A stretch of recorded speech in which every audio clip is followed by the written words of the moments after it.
Welcome to the Tech Egg. Don't get scrambled. Enjoy the video. In this video, I will show you how to replace the rear window motor in a Ford Bronco. First, gather your tools, including a socket set and a screwdriver. Safety is key, so disconnect the vehicle's battery before starting. Then, carefully remove the interior trim panel that covers the window motor assembly. This step provides access to the components you'll be working with. Now that you have access, disconnect the electrical connector from the old window motor. This usually involves pressing a tab and pulling. Next, use your socket wrench to unbolt the motor from its mounting bracket. There are typically 3 or 4 bolts.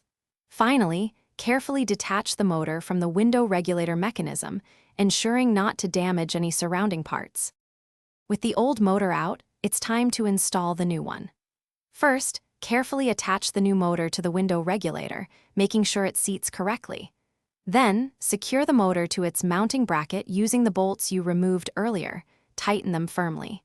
Finally, reconnect the electrical connector to the new motor, ensuring a snug fit for proper operation.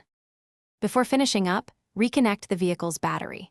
Now, test the window's up and down function several times to ensure the new motor operates smoothly and correctly.